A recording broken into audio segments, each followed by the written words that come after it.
ಹರಿ ಓಂ ನಮಸ್ಕಾರ ವೀಕ್ಷಕರೇ, ಜ್ಯೋತಿ ಬೆಳಗಾರ್ ಚಾನಲ್ಗೆ ನಿಮಗೆಲ್ಲ ಸ್ವಾಗತ.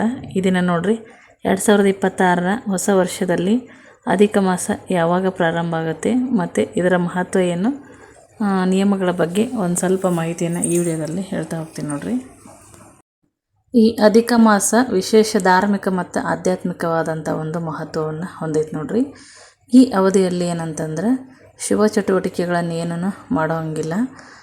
ಆದರೆ ಏನಂದರೆ ಭಕ್ತಿ, ದಾನ ಮತ್ತು ಧ್ಯಾನ ಅನೇಕ ಪುಣ್ಯ ತರುವಂತಹ ಚಟುವಟಿಕೆಗಳನ್ನು ಮಾಡಲಾಗುತ್ತೆ ನೋಡ್ರಿ. ಈ ಒಂದು ಅವಧಿಯಲ್ಲಿ ಹೊಸ ವರ್ಷದಲ್ಲಿ ಅಧಿಕ ಮಾಸ ಈ ವರ್ಷ ಬಂದಿದೆ ನೋಡ್ರಿ. ಅದು 17ನೇ ತಾರೀಕು ಶುರು ಆಗುತ್ತೆ. 2026ರಲ್ಲಿ ಮೇ 17ನೇ ತಾರೀಕು ಪ್ರಾರಂಭ, ಮುಕ್ತಾಯ ಆಗೋದು ಜೂನ್ 15ರಂದು ಮುಕ್ತಾಯ ಆಗುತ್ತೆ. ಈ ಅವಧಿಯಲ್ಲಿ ಏನಪ್ಪ ಅಂದ್ರೆ ನಾವು ಇಂಪಾರ್ಟೆನ್ಸ್ ಕೊಡಬೇಕಾಗಿರುವಂತಹ ಒಂದು ವಿಷಯ ಏನಂದ್ರೆ ದಾನ ಮತ್ತು ಜಪ, ವಿಷ್ಣು ಪೂಜೆ ಮುಂತಾದ ಕೆಲವೊಂದು ಆಧ್ಯಾತ್ಮಿಕ ಕಾರ್ಯಗಳನ್ನು ಮಾಡೋದು ಶ್ರೇಷ್ಠ ನೋಡ್ರಿ. ಈ ಅವಧಿಯಲ್ಲಿ ಏನಂದ್ರೆ ಮದುವೆ, ಗೃಹ ಪ್ರವೇಶದಂತಹ ಶುಭ ಕಾರ್ಯಗಳನ್ನು ಆದಷ್ಟು ಮಾಡೋದಿಲ್ಲ, ನಿಷೇಧ ಇರುತ್ತೆ. ಈ ಒಂದು ಮಾಸವನ್ನು ಮಲ್ಲಮಾಸ ಅಂತ ಕೂಡ ಕರೀತಾರೆ ಮತ್ತು ಪುರುಷೋತ್ತಮ ಮಾಸ ಅಂತ ಕೂಡ ಕರೀತಾರೆ ನೋಡ್ರಿ. ಈ ಒಂದು ವರ್ಷದಲ್ಲಿ ಏನಂದ್ರೆ 12 ತಿಂಗಳು ಇರ್ತಾವೆ.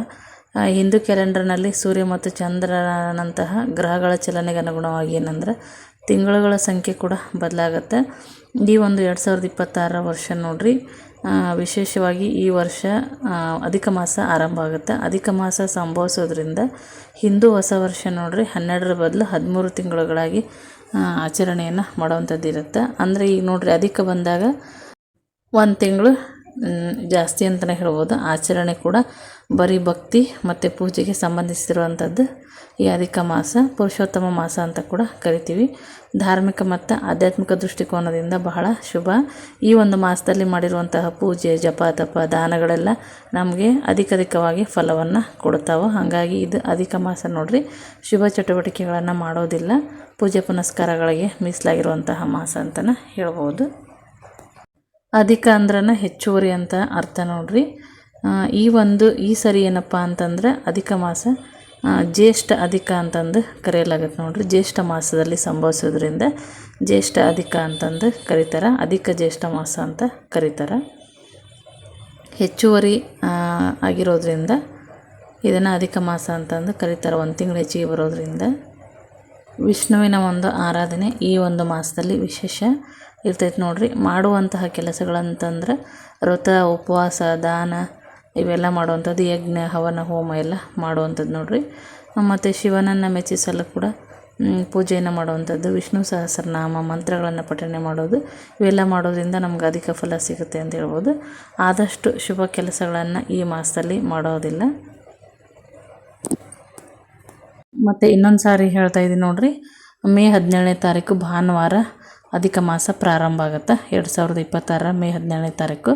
ಇದು ಅಧಿಕ ಮಾಸ ಮುಕ್ತಾಯ ಆಗುವಂಥದ್ದು ಜೂನ್ 15ನೇ ತಾರೀಕು ಭಾನುವಾರ ಕೊನೆಗೊಳ್ಳುತ್ತೆ ನೋಡ್ರಿ. ಒಂದು ತಿಂಗಳು ಪೂರ್ತಿ ಜಪ, ತಪ, ಪೂಜೆಗೆ ಮೀಸಲಾಗಿರುವಂತಹ ಮಾಸ. ಇದು ಒಂದು ದೈವಿಕ ಮಾಸ ಅಂತಲೇ ಹೇಳ್ಬೋದು ನೋಡ್ರಿ. ಈ ಮಾಸದಲ್ಲಿ ನಾವು ಮಾಡಿರುವಂತಹ ಒಳ್ಳೆಯ ಕಾರ್ಯಗಳು, ದೈವಿಕ ಕಾರ್ಯಗಳು ಇವೆಲ್ಲನೂ ಏನಪ್ಪ ಅಂತಂದ್ರೆ ನಮ್ಮ ಹಿಂದಿನ ಜನ್ಮದ ಪಾಪಗಳಿಂದ ಮುಕ್ತಿಯನ್ನು ಪಡೆಯಲು ಸಹಾಯ ಅಂತಲೇ ಹೇಳ್ಬೋದು. ವ್ಯಕ್ತಿಯ ಜನನ ಮತ್ತು ಮರಣದ ಒಂದು ನಿರಂತರ ಚಕ್ರದಿಂದ ಮುಕ್ತನಾಗ್ತಾನೆ ಅನ್ನುವಂಥ ಒಂದು ನಂಬಿಕೆ ನೋಡ್ರಿ. ಅಂತಿಮವಾಗಿ ಏನಂತಂದ್ರೆ ವಿಷ್ಣುವಿನ ವೈಕುಂಠವನ್ನು ತಲುಪ್ತಾನೆ ಅನ್ನುವಂಥ ಒಂದು ನಂಬಿಕೆ. ಈ ಮಾಸದಲ್ಲಿ ಮಾಡಿರುವಂತಹ ಒಳ್ಳೆಯ ಒಂದು ಕೆಲಸಗಳಿಂದ ನಮಗೇನಂತಂದ್ರೆ ಅಧಿಕ ಫಲ ಸಿಗುತ್ತೆ ಅಂತಂದು ಹೇಳ್ಬೋದು ನೋಡ್ರಿ. ಈ ಒಂದು ಮಾಹಿತಿ ಇಷ್ಟ ಆಗಿದ್ರೆ ವಿಡಿಯೋಕ್ಕೊಂದು ಲೈಕ್ ಕೊಡ್ರಿ, ಶೇರ್ ಮಾಡಿರಿ, ಕಮೆಂಟ್ ಹಾಕಿರಿ. ಹಾಗೆ ಇನ್ನು ಯಾರು ನಮ್ಮ ಚಾನಲ್ಗೆ ಸಬ್ಸ್ಕ್ರೈಬ್ ಆಗಿಲ್ಲ ಸಬ್ಸ್ಕ್ರೈಬ್ ಆಗೋದನ್ನು ಮರಿಬೇಡ್ರಿ. ಮತ್ತೆ ಹೊಸ ಮಾಹಿತಿಯೊಂದಿಗೆ ನಾನು ಮುಂದಿನ ವಿಡಿಯೋದಲ್ಲಿ ಸಿಗ್ತೀನಿ. ವಿಡಿಯೋ ನೋಡಿದ್ದಕ್ಕಾಗಿ ಎಲ್ಲರಿಗೂ ಧನ್ಯವಾದಗಳು.